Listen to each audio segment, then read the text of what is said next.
Start. नमस्ते दोस्तों, आप सबका स्वागत है मेरे चैनल सुयोग धूत में।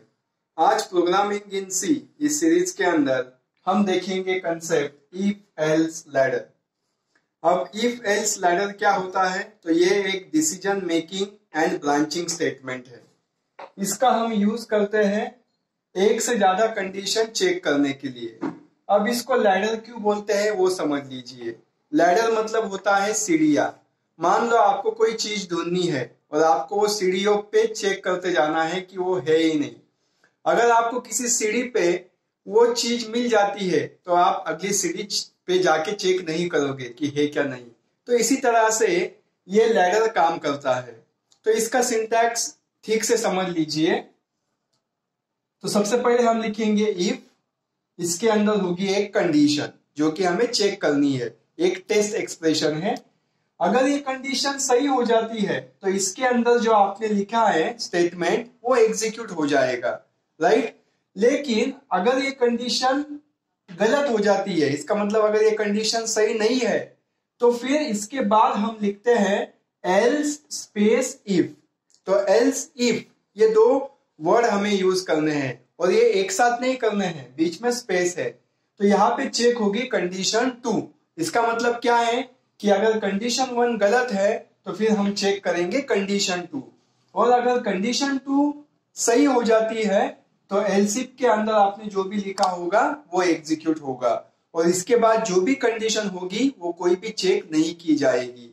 तो ऐसे हमको जितनी भी कंडीशन लिखनी है, कंडीशन n बोला है मैंने, n मतलब कोई भी नंबर आ सकता है। तो कैसे होता है, अगर कंडीशन 1 गलत है तो फिर कंडीशन 2 चेक करो, अगर कंडीशन 2 गलत है तो अगली कंडीशन चेक करो। ऐसे हमें एक एक कंडीशन चेक करते जाना है, और जब भी कोई कंडीशन सही हो जाती है तो उसके अंदर जो भी लिखा होगा उस ब्लॉक के अंदर वो एग्जीक्यूट हो जाएगा।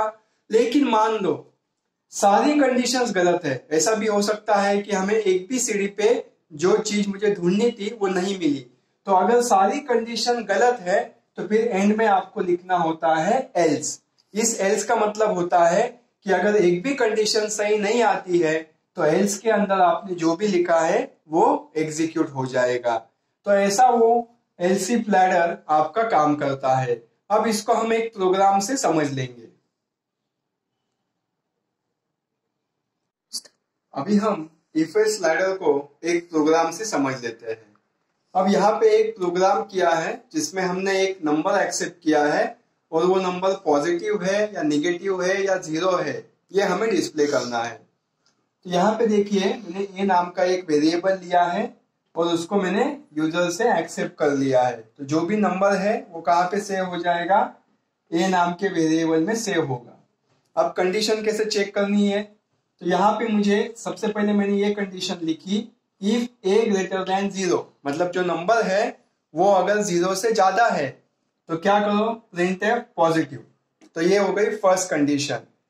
फिर मैंने लिखा एल्स इफ, मतलब अगर ये कंडीशन गलत है तो फिर ये कंडीशन चेक करो। कौन सी कंडीशन है, ए लेस देन 0। इसका मतलब क्या, अगर ए की वैल्यू 0 से कम है तो क्या डिस्प्ले करो, नेगेटिव डिस्प्ले करो। उसके बाद मैंने थर्ड कंडीशन लिखी। मैंने पहले ही बोला कि आप कितनी भी कंडीशन लिख सकते हो। थर्ड कंडीशन लिखी, ए इक्वल टू 0। अगर ए की वैल्यू 0 है तो क्या करो, प्रिंट एफ 0 करो।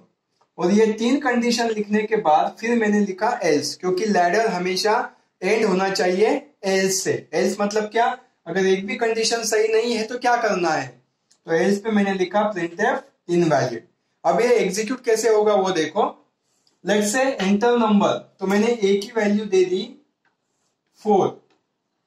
तो अब क्या होगा, सबसे पहले ये कंडीशन, इज 4 ग्रेटर देन 0, क्या 4 0 से बड़ा है, तो हाँ, इसका मतलब ये कंडीशन सही हो जाएगी और क्या प्रिंट होगा, पॉजिटिव। ठीक है, अब ये कंडीशन ट्रू हो गई है, इसके वजह से इसके बाद की एक भी कंडीशन चेक नहीं होगी और आपका प्रोग्राम कंप्लीट हो जाएगा। अब देखते हैं सेकंड केस। लेट्स से मैंने ए की वैल्यू दे दी 0, ठीक है, इंटर नंबर ए की वैल्यू 0 दे दी, तो क्या होगा, इज ए ग्रेटर देन 0, नहीं, कंडीशन गलत है, तो नेक्स्ट कंडीशन चेक की जाएगी, इज ए लेस देन 0, नहीं, ये भी कंडीशन गलत है, तो अगली कंडीशन चेक करो। इज ए इक्वल टू 0, हाँ ये कंडीशन सही है, तो ये कंडीशन सही है तो क्या प्रिंट होगा, 0 प्रिंट होगा, और फिर इसके बाद कुछ भी चेक नहीं किया जाएगा। तो दोस्तों इस तरह से इफ एल्स लैडर हमें एग्जीक्यूट करने के लिए अलग अलग कंडीशन लिखने को बोलता है, और अगर एक भी कंडीशन सही नहीं होती है तो क्या करना है वो हम एल्स में लिख सकते हैं।